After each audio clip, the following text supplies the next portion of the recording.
अध्यक्ष आहेत ते देखील आता वर्षावर दाखल झाले। न्यायमूर्ती शिंदे हे देखील दाखल झाले आहेत। मुख्यमंत्र्यांच्या उपस्थितीमध्ये वर्षावर आता ही बैठक होणार आहे। या बैठकीमध्ये जरांगे पाटील यांना नेमका काय प्रस्ताव दिला जातो हे देखील पाहणं महत्त्वाचं ठरेल। जरांगे पाटलांकडून मागण्यांचं निवेदन देण्यात आलंय। ज्या काही त्यांच्या मागण्या आहेत त्यावर आता सरकार काय तोडगा काढणार हे पाहणं महत्त्वाचं ठरेल। जरांगे पाटलांच्या उपोषणाचा आजचा चौथा दिवस आहे। त्यानंतर आता सरकारमधल्या हालचाली देखील वाढलेल्या आहेत। मुख्यमंत्र्यांच्या उपस्थितीमध्ये ही बैठक या ठिकाणी होते।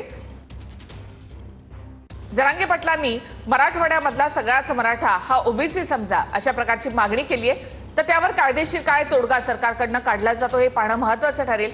काही वेळापूर्वी राधाकृष्ण विखे पाटलांनी देखील या संदर्भात माहिती दिली आणि कोर्टामध्ये टिकेल असा काही तोडगा काढण्याचा प्रयत्न, कायदेशीर मार्गाने तोडगा काढण्याचा प्रयत्न केला जाईल असं राधाकृष्ण विखे पाटील यांनी म्हटलेलं आहे।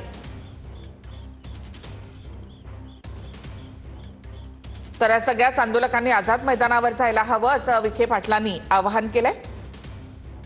तर घेतलेला निर्णय हा कोर्टामध्ये सुद्धा टिकायला हवा, त्यासाठी पूर्ण अभ्यास करूनच तो निर्णय घेतला जाईल असंही विखे पाटलांनी म्हटलं। उपसमितीच्या बैठकीमध्ये जे काही मुद्दे चर्चेला आले त्या संदर्भातली माहिती देखील मुख्यमंत्र्यांना दिली जाईल। मुख्यमंत्री उपमुख्यमंत्री देखील या बैठकीमध्ये असणार आहेत। तर मराठा आरक्षण उपसमितीचे राधाकृष्ण विखे पाटील, न्यायमूर्ती शिंदे आणि महाधिवक्ता हे देखील या बैठकीमध्ये असणार आहेत। तर यावर कायदेशीर तोडगा काढण्याचा प्रयत्न केला जाईल असं मुख्यमंत्री देवेंद्र फडणवीस यांनी काल टीव्ही9शी बोलताना देखील सांगितलेलं होतं।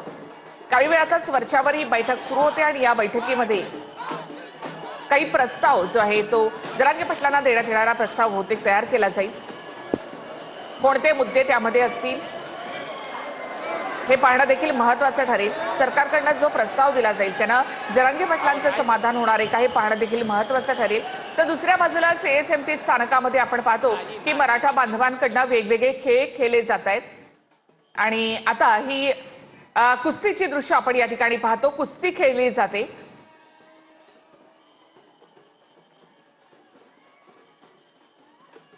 तर कुस्तीचा फड देखील रंगताना आपल्याला या ठिकाणी पाहायला मिळतोय। तर कबड्डी देखील खेळली जाते सीएसएमटी स्थानकामध्ये। आपण इथे पाहतो की मराठा बांधवांकडून खो खो, कबड्डी यासारखे खेळ आता या ठिकाणी खेळले जात आहेत।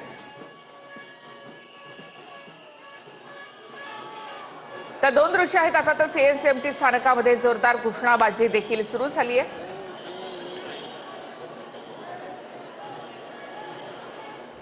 तर थोड्याच वेळामध्ये आता वर्षावर बैठक सुरू होणार आहे। मुख्यमंत्री देखील पोहोचले आहेत। तर दुसऱ्या बाजूला सीएसएमटी स्थानकात हलगीच्या तालावर या ठिकाणी आंदोलकांनी ताल धरलाय। दुसऱ्या बाजूला जरांगे पाटील यांच्या उपोषणाचा आजचा चौथा दिवस आहे। आज आपण पाणी देखील सोडणार असा इशारा जरांगे पाटील यांनी दिलेला आहे।